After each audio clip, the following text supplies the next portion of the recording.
Welcome to Brookside Story. I'm Pastor Paul DeVries, and I'm here with Quin Schultze, who's a member of Brookside Christian Reformed Church here on the southeast side of Grand Rapids. It's good to see you again, Quin. Likewise. Now, you brought up a topic with me, and I told you this is going to get us into trouble. So anybody out here who's thinking whether or not they should watch this one, let me tell you, you should watch this one because you'll be muttering about it for days. Well, I wanted to talk a little bit more about worship. Yeah. And some of the different ways we experience traditional worship and contemporary worship.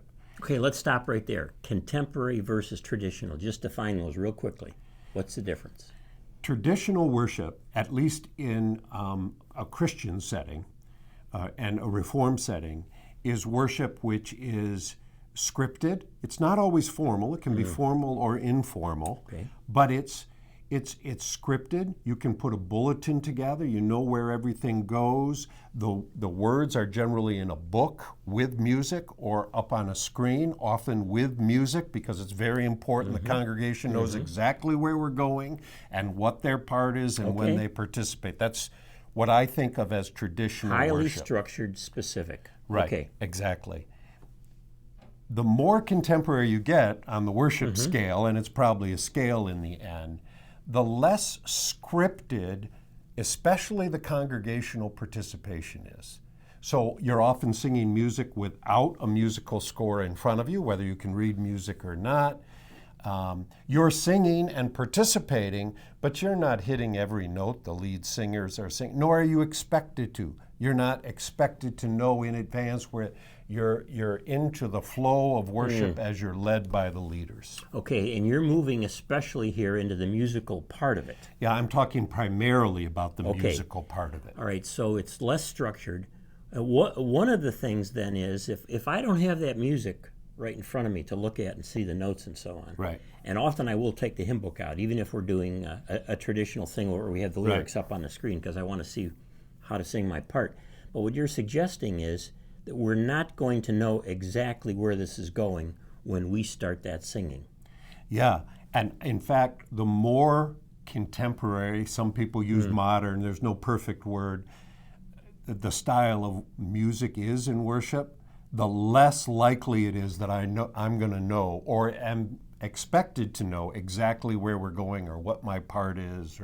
Okay, so Pastor Paul, right away that gives me a little bit of indigestion. Yeah, I'm not surprised. Okay, so I'm thinking to myself now, how can I participate if I'm not even sure how to sing this? Maybe I've never heard it before, or maybe it's not quite as repetitive. People often say contemporary music, is very repetitive, but sometimes we're doing things that are more contemporary, and I feel like I have to be outside of it for a little bit and get to the point where I can join in. Yeah.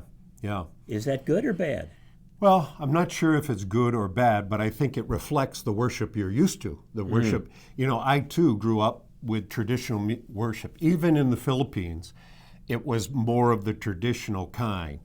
But what I've come to learn to appreciate about the more contemporary is I can sit back and just follow the lead of the folks on the platform.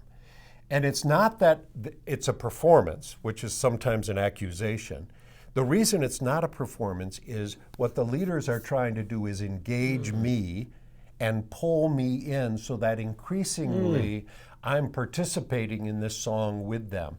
And if I'm freelancing a little, hitting the wrong notes, they're singing in whatever key and I'm singing, it's not as big of a deal in contemporary. It's even why in some cases the sanctuary is kept dark and why the music is so loud. People say, I can't hear myself singing. And the response of a contemporary, who said you were supposed to hear yourself singing? This is about just being before the Lord and worshiping His name. I'm not worried about what Quin's doing or throwing him off, and he's not worried about we're just worshiping the Lord here. Okay, I think I understand that. And so my position then as a worshiper should be, I'm going to pay attention to what the worship leaders, the worship team, whatever we call them, what they're coaxing me along to. And if they're using their body a little bit to try to coax me along, or raising their hand saying we might consider raising our hands or whatever, I should take that as invitation. Invitation and freedom to do so or not to do so. Okay. So I don't know if you've ever been in a traditional service where either explicitly or implicitly clapping was not something you would do, right? Oh, yeah. In fact, in some cases, even taught as a principle. Yes. Right? That's a very traditional model of why? Because we only clap if we're all supposed to clap on a certain beat or such. Otherwise, it's inappropriate. Contemporary, you want to clap. You want to raise your hands, and often your leaders will lead you into, and some clap, some don't, and one of the things I've noticed is even traditional folks who are mostly used to traditional music, if they're worshiping in a contemporary setting, they're more likely to raise their hands. Now, it's the same person, but there's something instinctive about knowing that, oh, this is what I do. Mm-hmm. And I'm suggesting it helps us to know, are we doing more traditional this week? Because then I won't be asking the wrong questions, and that helps me from being unsettled. Okay. You know? Yeah. If I don't know where we're going in traditional worship, the problem is probably me. I've missed a cue. Maybe I don't know how to read music, or I'm not paying enough attention to the director. And so then, but if that happens in contemporary, I just say, well, I just have to relax and go where the Spirit leads and where I'm being led. Yeah, that's really helpful, Paul. You're letting me off the hook a little bit in some of these situations where I feel not so much uncomfortable, but just a little bit lost, and it's okay to feel lost. I think so, and I'd use the word not so much letting you off the hook as I'm putting you on a different hook. And saying, Quin, this is the place where Yeah. So, and again, this doesn't solve all the dilemmas as to which worship is best. You're going to have preferences, but I think it helps us understand what's going on and what's trying to be done. Yeah, that's great.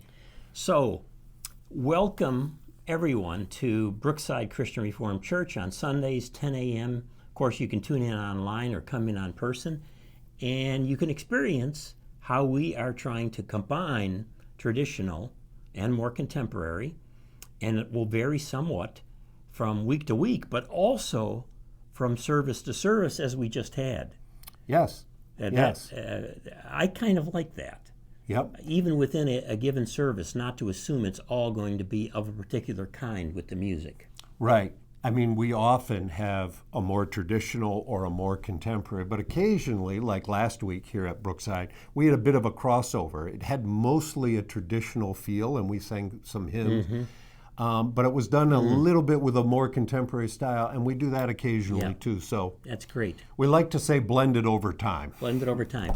So what I'm going to do over time here too is bring in some of our musicians and worship leader and so on and talk with them as well. I think that'd be great. Keep the conversation going. Thanks. And do respond. We'll put the email addresses again down below here on YouTube, and let us know what you think, or if you have other topics as well. Thanks for your patience with us as the two of us are learning how to do this together. It's great, Paul. Thanks, Quin. Appreciate it. And your preaching was spectacular last week, and I want to invite you all to come and experience Brookside Christian Reformed Church here in Grand Rapids. See everybody. Thanks, everybody.